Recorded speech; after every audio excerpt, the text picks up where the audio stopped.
Hey folks, I'm making this video because we're approaching 100 years since the passing of my great-grandfather who died during the First World War.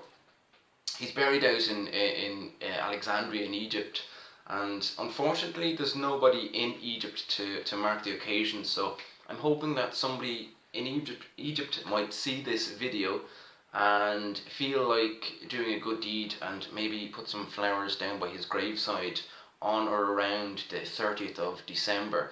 So if you know somebody in Egypt, or indeed somebody who's travelling to Egypt and you think they might feel like doing a good deed, please share this video with them, and I'll put the details of where he's buried in the comment section below.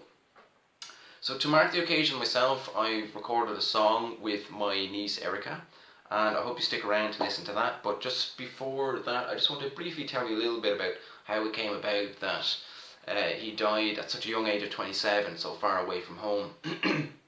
So his name was Ernest Henry Field, and he was a tram conductor in East Finchley.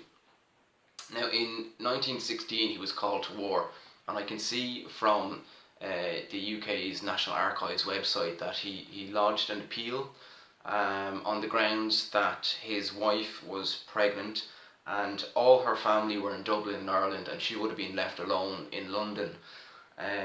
It also mentioned that she already had 4 brothers that were participating in the war. But that appeal was dismissed, so he logged a further appeal for a 4-month exemption, again on the grounds that his wife would be alone in London during the latter stages of her pregnancy, and that too was dismissed. So he went to war as a sapper in the Royal Engineers, and if you fast forward to 30th of December 1917, he was on board a troop ship called the Aragon, which is out at sea just outside the port of Alexandria. So it was awaiting permission to enter the port, when it was torpedoed by a German submarine. So the ship began to sink. They sent a rescue vessel out. Now it was noted that as the ship was sinking, a lot of the soldiers who were on deck began to sing, and the song they were singing was "Keep the Home Fires Burning." So the rescue vessel then was also torpedoed, and that sank almost immediately. So 610 people lost their lives during that attack, and my great-grandfather was one of them. So the song that I'm going to sing is a song by Eric Bogle called "And the Band Played Waltzing Matilda." Now, a lot of people have suggested that it kind of comes across as an anti-soldier song, which it absolutely isn't, and the songwriter has said that it isn't, that it is an anti-war song. And I think it's appropriate just given the fact that my great-grandfather, he didn't want to be there in Egypt. He wanted to be at home with his wife and young children, but unfortunately he found himself off the coast of Alexandria at the young age of 27 on board the Aragon, and he never made it home. So finally, I just want to thank Eric Bogle, the songwriter, for allowing me to use his song as part of this video, and I hope you like it.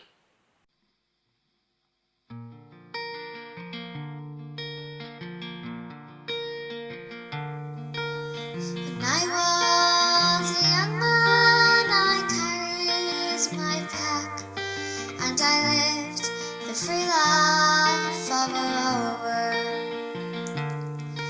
From the Mary's green basin to the dusty outback, I waltzed my Matilda all over. Then in 1915, my country said, "Son, it's time you stopped rambling. There's work to be done." So they gave me dinners, and they gave me a gun, and they marched me away to the war. And the band played Waltzing Matilda when the ship pulled away from the quay, and amidst all the tears, flag waving and cheers, we sailed on Gallipoli. And how well I remember that terrible day when our blood stained the sand and the water. And how in that hell that they called Suvla Bay, we were butchered like lambs at the slaughter. Johnny Turkey was ready, he primed himself well. He rained us with bullets and he showered us with shells. And in 5 minutes flat, he'd blown us all to hell.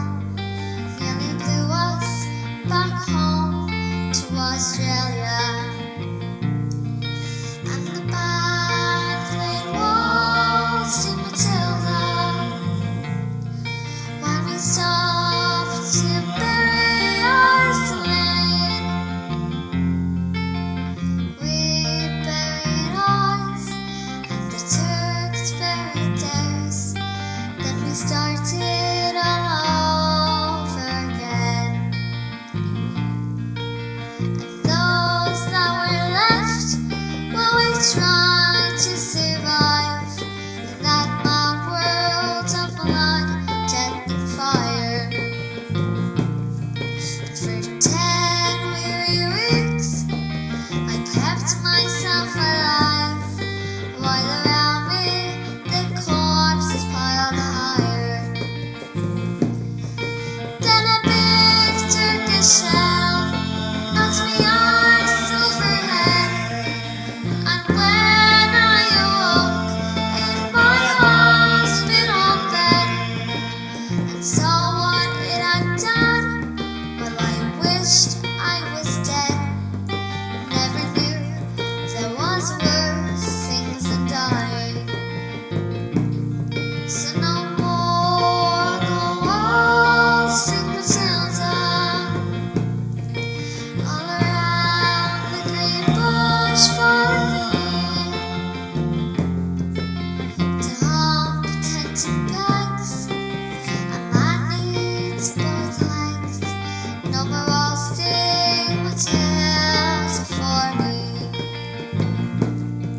So they gathered the wounded, the crippled, the maimed, and they shipped us back home to Australia.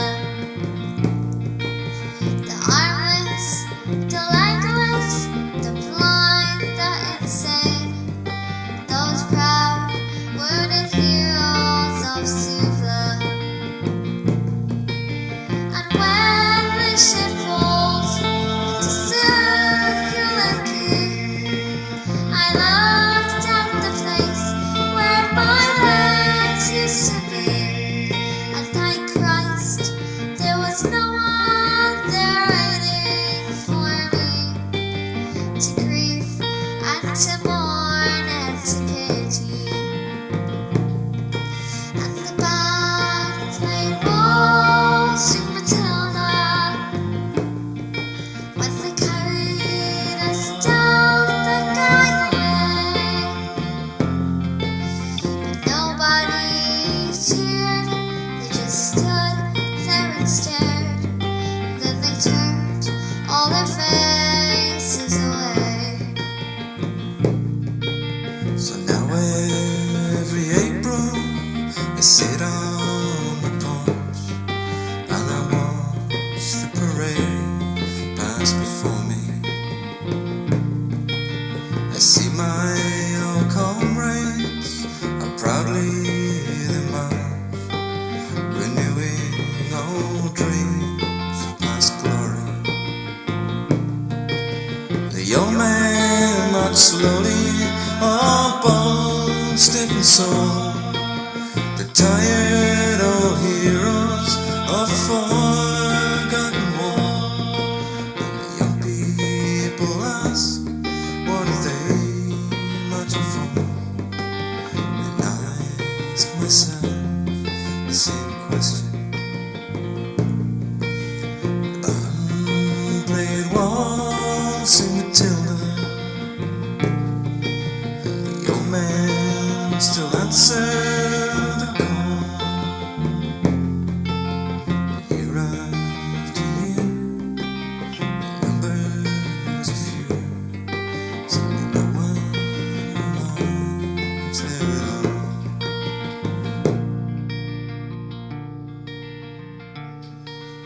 Waltzing Matilda, Waltzing Matilda, oh come waltzing Matilda with me, and the ghosts may be heard as as they march along.